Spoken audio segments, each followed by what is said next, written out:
In this video, we'll be doing the final changes. We'll be changing the position of the camera, we'll be creating new enemies, changing their speed, and most importantly, we'll be handling the player life and restarting of the game. So you can see the current life is a 5 from 5. As I will collide with the enemy or obstacle, it decreased by 1, so 2 life, 1 life, and now collide, 0 life, and I will going again, so restart game. So it's very fast-paced game, where we need to avoid really lots of enemies. Okay, so that's for these videos. Let's begin. We need to handle the collisions between the player game objects and our obstacles, basically our enemies. How can we do it? So first, we need to have the colliders on both of the game objects, and I think currently we have. When you will click on the player, you see it has a box collider, okay? And also our obstacle enemy, when you will click at this, has a box collider. What I want to handle here will be the trigger type of the event. So we can see that the box collider has a is trigger checkbox, so we can check it to be true. Okay, so whenever you want to handle this type of collision, trigger collisions between two game objects, one of the game objects has to have a is trigger to be on. Okay, so I can tick it now here. I click it and it's ticked. This will not spawn the game objects with a box collider ticked because I'm changing the game object, I'm not changing the prefab, and all of my game objects are spawned from the prefab. So I need to click here overrides, and you can see we have done changes in the box collider, so I need to apply all of these changes. So it will be applied also to prefab. So click here, please apply all. Okay, and this part is done, but this will still not trigger the collisions. Let's go back to our code and this commented part you can freely remove. Go to your player controller. And to the player controller, we can register here one handler function. This one is called onTriggerEnter. When you will write your void on trigger, actually it's not filled up automatically for me for some reason. Maybe private void. Oh, no, it's not filled up for me. Okay, I need to write it manually. Let's write your void on triggerEnter like this. And what you're getting passed in the parameters will be collider. And let's write your other. Let's write your debug log. Trigger like this, so we can see that something happened. Okay, this will not work. This should be called whenever you will collide into the other game object where the is trigger is ticked on. But this will not unfortunately happen. So when I will run the game, you will see in the console log there are nothing. I collided with this game object, but nothing happened. Again, nothing is happening. So another condition to get this done is that one of your game object has to have a rigid body. With the rigid body, you are handling the physics in the game. So please, on the right side, select the obstacle enemy, make sure it's selected. And on the right side, add here component, and you will search here for a rigid body. Not 2D, but normal rigid body. It's here. Hopefully it's visible for you, rigid body, in the corner. It has physical properties as a mass, drag, angular drag, and so on. When you will keep it as this will cause lots of problems, because when you will run the game, you see it's falling down because the physics are applied to your game objects. Actually, not to other ones, because we didn't override our prefab. You can see it hasn't been applied to your prefab, this rigid body, only to the instance of the obstacle enemy. So you need to go up here and overrides, please apply all, like this. Run the game now, and you will see the physics are applied now to your game object. So you see they're falling down, and not great. Okay, so you will stop the game. You will go here to your rigid body, back to configuration, and you will click here is kinematic. You can see it says there controls whether physics affects the rigid body, and you will tick this. Okay, so this is basically now will be kinematic, and the forces will be not affecting the rigid body. It will be kinematic. So now when you will play the game, oh, actually again, you need to apply this to the prefab. So you'll go up here, overrides, and you will click here, apply all. And now we will play the game. Now you will see it's going freely towards you. And let's see. And now we can see trigger is on. So you can see I triggered 3 times. Now I hit this one 6 times, and now it's working perfectly fine. So let's stop this. And now we can actually handle the functionality to cause some damage to the player, and eventually to get to the game over and restart the game. Okay, so how will be handling this? First, we'll go to the game manager. In the game manager, we'll scroll down here. I'll create here public function. will be exposing, and we'll call it on player got hit or something like this. Yeah, on player got hit, like this. First, we will get here what we want to get here actually to Game Manager. We would like to get here how much damage has been caused to the player. This can be any number. It depends on you what range of the health you want to assign the player. And so there will be damage, and then also the Wu basically collided into the player. So what object? So we'll get here obstacle. It will be the source of damage. So we'll call it source. And the damage it caused to us, int damage. And when I think about it, the damage we don't need to even get here from outside, because maybe obstacle can specify the damage. Okay, I can show you. But yeah, let's get rid of this damage. We don't need it here. Okay. Also, why we need obstacle here? One of the reasons, because when we will get hit by the obstacle, maybe we want to despawn it immediately from the game. That can be also one of the reasons we want to get here obstacle. Okay, so we have player got hit here. We will copy this function name. We'll go to the player controller, and we'll go on trigger enter here. Instead of calling on trigger enter here, we'll be calling here on player got hit, but now we need to pass here other obstacle we have collided with. So how can we get here actually, how to get here obstacle? So to get here obstacle, you can write here if statement, and simply from the collider you can try to get the obstacle component. So you'll write here if other, try get component, you will try to get a component of the obstacle, you will call this, and you will get here out a variable, I'm going to call it obstacle, like this. And this way you can get the obstacle here. And this you will get into the if statement in here only if you can get the component of the obstacle. Okay, so we here in if statement we are safe and we know that we got hit by the obstacle. So on player got hit, and we can get this obstacle and pass it to the function. And on player got hit, of course, I am trying to call here a method which is not part of the player controller, and of course we cannot get here this method here. We need to call this method from the game manager. So scroll on top of the file, create here private game manager type, call it m_game manager. In the start script, we'll write here m_game manager and find object of type of game manager. This will find the object of the game manager. Okay, now we have a game manager. We can scroll on the bottom back to our method on trigger enter, and we'll call here game manager on player got hit. By the way, I explained right now, kind of late, but as you hear me saying methods and functions, I'm using them interchangeably. Not really good way of talking about this, but methods are parts of your class, and the functions are basically not parts of the class. Okay, so if you have an instance or you have a class methods or functions, you are calling them methods when they are parts of the class. If it will be outside, I will create here a function that is called function. What is in the class is method. I'm using the interchangeably because I'm used to it to talk about it like this, and to me it really doesn't matter. So if I say function methods, it's, it's the same thing basically. Okay, doesn't really matter. Doesn't really need to care about this anymore. And okay, let's continue. So now we can call here game manager on player got hit, and we can pass here obstacle. Perfect. Now in the game manager, we can have this obstacle now, and we can destroy it. Okay, so we can despawn it. So for this, I will create here a new method. I will call it despawn, and here I will get this obstacle and call it obstacle. Okay.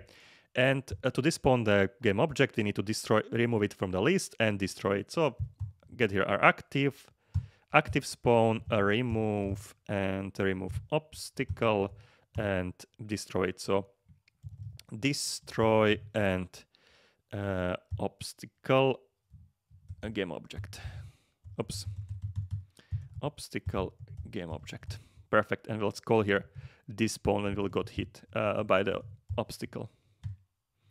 And pass here source. Okay, so this should handle despawning. Let's go here and let's play the game. Let's stay in some line. Let's say in the middle. I will go to scene view so I can actually see it this way. And yeah, it's despawning. So you can see when it will hit the player, it's getting despawned immediately. That's how it should look like now. Okay, so now how we want to handle the player health. So we can keep the player health like into some value like 1000 or something. Let's get my screen tool, screen brush. Okay, so we can keep the player health like 1000, right? And every obstacle hit will decrease the health by 50 or maybe lower value, 100. And every obstacle hit will decrease the player by 5 health. And so when it will get hit by the obstacle, we go to 95 health. Another obstacle, 90 health, and so on and so on. Or we can keep it simple, and we can, let's just keep the player health like life points. Let's say the player will have only 3 life points. So we'll keep here health like 3 life points from 3 life points, and when we'll get hit by the obstacle, we will decrease by the life by 1. So it will be not 3 from 3, but we'll go to the 2 life from 3 life, got hit again, we'll go to 1 life from 3, and eventually when we got hit one more time, we'll get a 0, and it will be the game over, and we want to restart the game. So this is the way I want to keep it. Okay. So for this, couple of things. We need to go to our game manager, and we'll be keeping the track of the player health here. So as we have a serialized fields here, base speed and so on, we will create here a header, and it will be the fields for the player. So we'll write here nicely player, and we'll create here serialized fields to keep the track of the player health. So let's write here serialized field, and private int. We'll be working with the integers because player health will be either 1, 2, 3, so it will be integer. We don't need to keep here float values. So let's write here m underscore, let's say player life count, player life count, and let's initialize to the 3, let's say. Okay, and create here one more variable, and this will be keeping the track of the player current life. So private int, and let's write here underscore player current life, and this will be, let's say, 0. Oh, we don't need to initialize to anything. Okay, and on the beginning of the game, so in the start, as the game will start, we'll write here m underscore player current life is equal to the player life count. So we'll initialize the current life to be the maximum life count. So 3 lives, let's say. That will be our current life. And in a game, as we'll get hit by the obstacle, we'll decrease the life by 1. Okay? So that will be life count. Okay, I think we can handle it even immediately in our game, so we can see it. So let's go here on the player got hit, and we'll despawn the obstacle, that's the first thing, and then we'll get here m underscore player current life minus equal, and now we need to get here 1. That will be basically the damage. Will decrease by 1. If you want to get here more reusable, you can go to your obstacle, mono behavior, you can write your serialized field, with your private int and the damage, m underscore damage. And you can expose this so you can access it outside. So public int and damage, return from here n underscore damage. Okay, and now save this. Go to game manager, and not -1, but rather source. And let's access here damage. Okay, and here we are despawning. So we should despawn it after then. Okay, so let's do it this way. Save this, go back here, and let's console log here actually. Debug log, and let's debug log here the current life. So m underscore player current life, like this. Okay, let's play the game, and we should see the life. So we are 3 from 3, and as it will hit with the other obstacle, I should go with it now to 2, actually 3, for some reason, 2, 3 again. Oh, we are not decreasing the life. That'll be the reason. It's still 3. Okay, let's get back. Okay, so player current life decreased by the source damage. Yeah, that should be fine. Damage. We didn't assign damage. It'll be 0. That's why we are not seeing anything. So please go here. Go to your either prefab or game object, up to you. We can go to prefab this time, go to prefabs, obstacle enemy, double click it, see the obstacle script, and damage is 0, so let's assign here 1. And now let's play the game. And as will be approach the enemy and hit by the enemy. We should see the console, and now 2, 1, 0, and we'll go to -1, -2, and so on, which is not good because we shouldn't go to the minus values. But we need to handle minus values. Okay, stop the game. This works, perfect. We'll go here and we can keep the debug log, and we can write here if statement. And if the m_player current life is equal to 0, so if we are basically our player is dead, this is a game over, we want to restart the game. And how we want to restart the game? Currently, we'll be doing it very simply. We'll access here scene manager. That's something exposed by the Unity engine. So make sure the scene manager is exposed with the using from the Unity engine scene manager management here. Go back to your method, scene manager, access it, and load here scene. And let's write here scene manager manager.get active scene, and get here .name. So basically, my current scene, I'm getting the name of my current scene I'm playing, and I am loading it. This restarts the game from the beginning.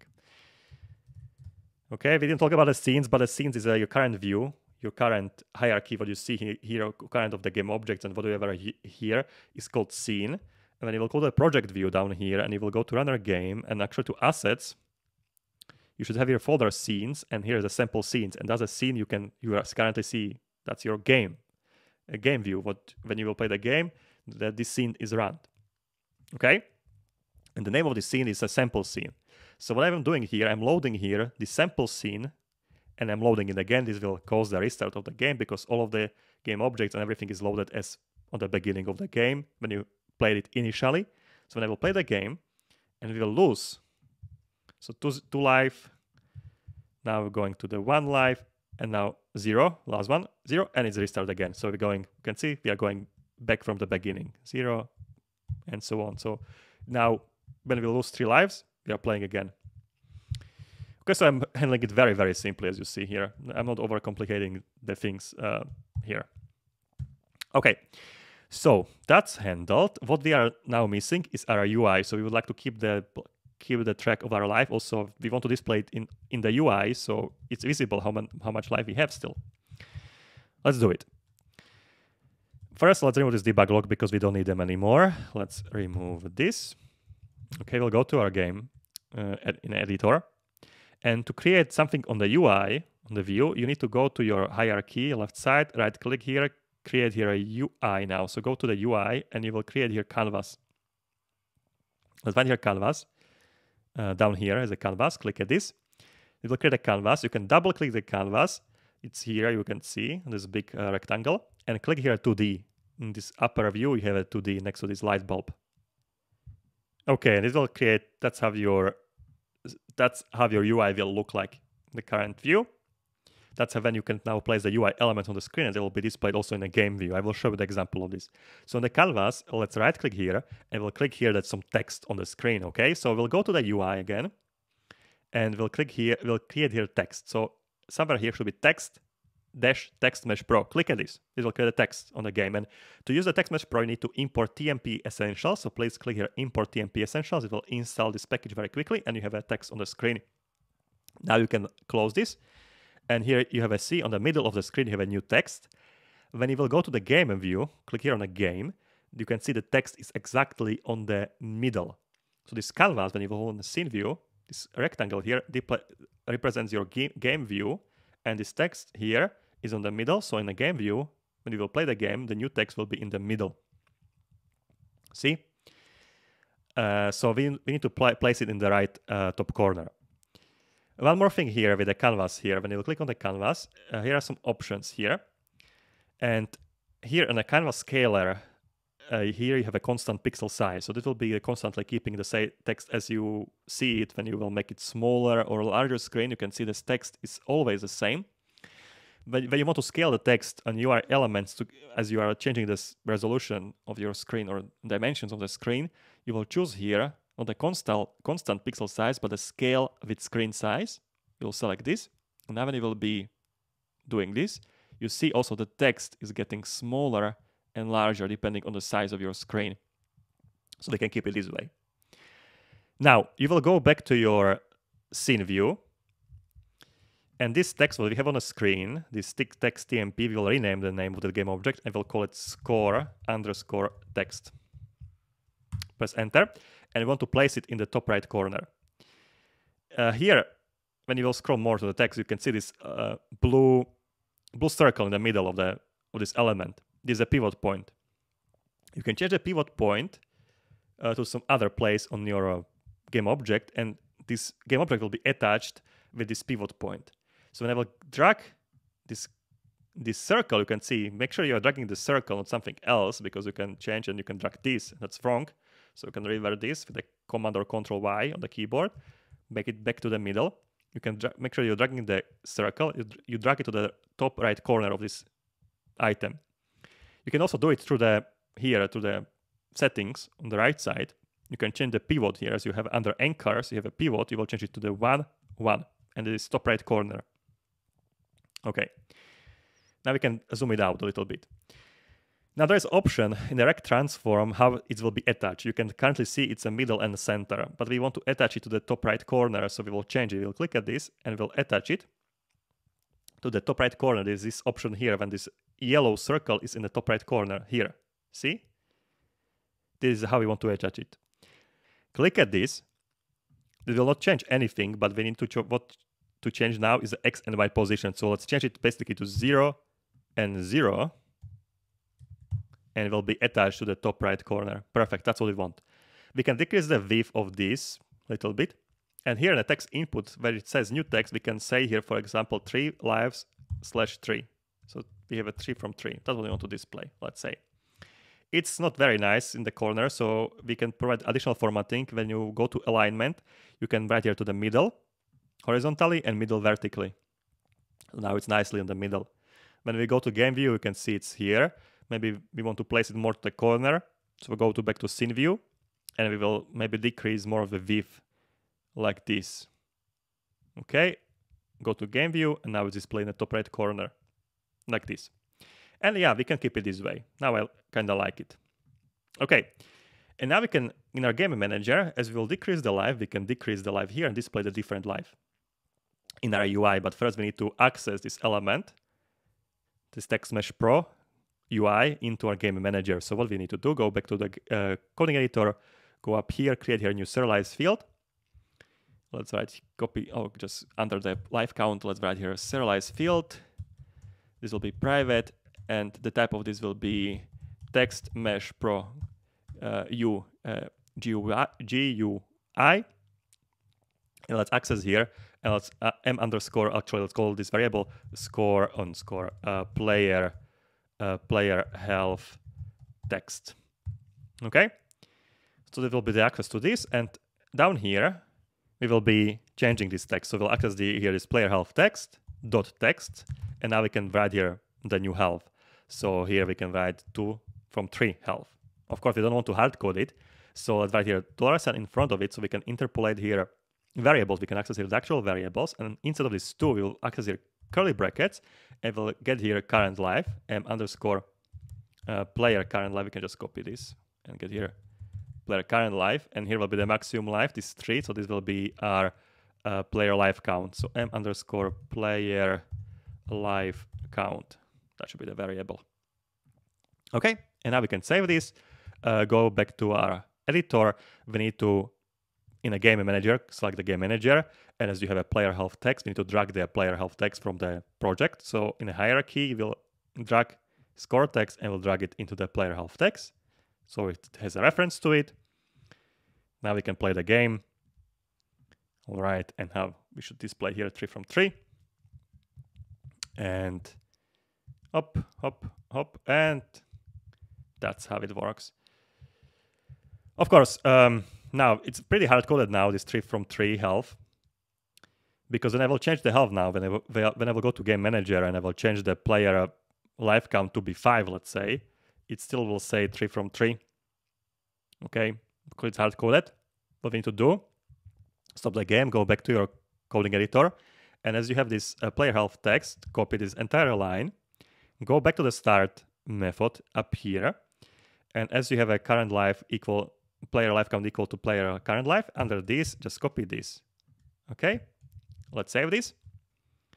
And now we should have a 5 life. So when I will play the game, this should initialize to 5 from 5. 4 life, and 3, 2, 1, and game over. And we are starting again. So that's how it works now. Okay, so it looks good. It looks good. We are almost done here. So we are that's basically a game what I want to create. So we have the basic understanding of the game mechanics and create this runner game with lots of enemies. What we can improve right now, just one more thing before we'll finish, promise, is to create one more enemy. Okay, so to create one more enemy, what I will do is go to the scene view, click here on the obstacle enemy. It's in a 2D view still, that's why you see this. So you need to untoggle 2D. Okay, and we'll create one more enemy. So what I will do is I will create a duplicate of this. Select the obstacle enemy, right click, and there should be duplicate, or just press the Ctrl or Command D on the keyboard while it's selected. And I will call this one, I will rename this, I will call it a huge underscore obstacle enemy. Immediately I will go to the project view. I will go to the assets, prefabs, so runner game, prefabs, and I will drag it here, huge obstacle enemy, to the prefabs. And I will right here, original, I will click here, original prefab, very important. You don't want prefab variant, original prefab. Okay, and now we have here this huge obstacle enemy. We can just drag it to the right, so it's a little bit back maybe, here. What we want to do now with this, we'd like to increase its size, so it will be much bigger than other obstacles. So it will be, let's say, 3, 3, and 3. So it's much bigger, even more, I would say. Maybe I would go with a 5. 5, 5, 5. What do you think? Can it be like this, or even 6? We'll go with a 6. 6, 6, 6. Okay, we will decrease this very long. So at the z-axis scale, I will decrease z-axis scale to something more like this. Okay, and maybe it will be not so tall, so maybe x scale a little bit, oh not x scale, y scale a little bit smaller, like this maybe. Let's say 5. The scale at the y will be 5 only. Let me see, or maybe even more, smaller, 4, let's say. Like this. Okay, let's change the color of this. So currently color is red. I will change the red, I will maybe duplicate the red like this, Ctrl D, and I will call it purple. And I will assign the purple to this, and I will change it to the purple. So I will go here, also this, well, this color, and like this. So we have a huge obstacle enemy now. Okay, and we want to try to spawn it, so make sure you will override it. So before we'll do anything, you just apply all. So it's override the prefab, and you will go to your spawn configuration scriptable object. So go to runner game, go to spawn config SO, and click the add here is plus sign, click it, and this will add one more spawnable we can spawn, and we'll drag here a huge obstacle enemy. So first lock it on top right corner, click this lock sign, so we'll lock it, and go to prefabs, click and drag and drop huge obstacle enemy into here. And let's say this spawn interval will be smaller, so let's say just 2.5 seconds. So each 2.5 you will be spawning this. Okay, I'm pretty happy with this. Now I will decrease the spawn interval even to lower values, so my game is much more harder to play. So let's say 0.25 will be obstacle enemy. That will be the time it will be spawned. Now I can unlock it. Okay, and now let's play the game. Okay, and let's try to play it now. Let's see it. So it's, you can see it's more things on the screen. We need to maneuver more. All right. Like this. Like this. One more thing. I will decrease huge obstacle scale to 3 on the y direction. So it's even it's less. It's smaller. It's not so tall. So y to 3. And override prefabs, please apply all. And these two game objects is obstacle enemy and huge obstacle enemy. You can just select it and untoggle it from the game view, so it will be not there anymore, and will be just working with the spawns. And one more thing, and go to your prefabs and click here on obstacle enemy, and maybe increase even more speed. So moment speed adds to the 50. and play the game. Okay, I just want to test it out, and let's see. Yeah, that's even maybe too fast, but yeah, we can go under, still 5 life. Okay, it's much more challenging. It's also hard to see when these obstacles are coming in the camera view. Maybe we should lower the camera. Yeah, let's collide with this obstacle. Let's collide with the purple obstacle. Yeah, we can collide with the purple obstacle. Now jump into it. You have 1 life and 0. So we just test it out a little bit, your game, if it's working as you want to work. I don't like these obstacles that are coming to the camera view, that they are kind of annoying. Okay. If you want to set up the camera view to something less annoying, you just stop the game. Double click on the player, and the right side. Actually, let's stay in the game view like this. Stay in the game view, and maybe we can decrease the camera a little bit. So click on the main camera, okay, and decrease the position on the Y. Let's make it lower, much lower. Go more on the Z-axis in the front, like this. Maybe a little bit higher like this, and maybe this view we'll go with. Let's play the game now. And this obstacle should be now under the camera, so it will be maybe better to see, and it's less annoying when they are going above us. Yeah, I think this may be even better. Yeah. And of course, as always, these configurations, they're up to you as you want to have them. And that's our game.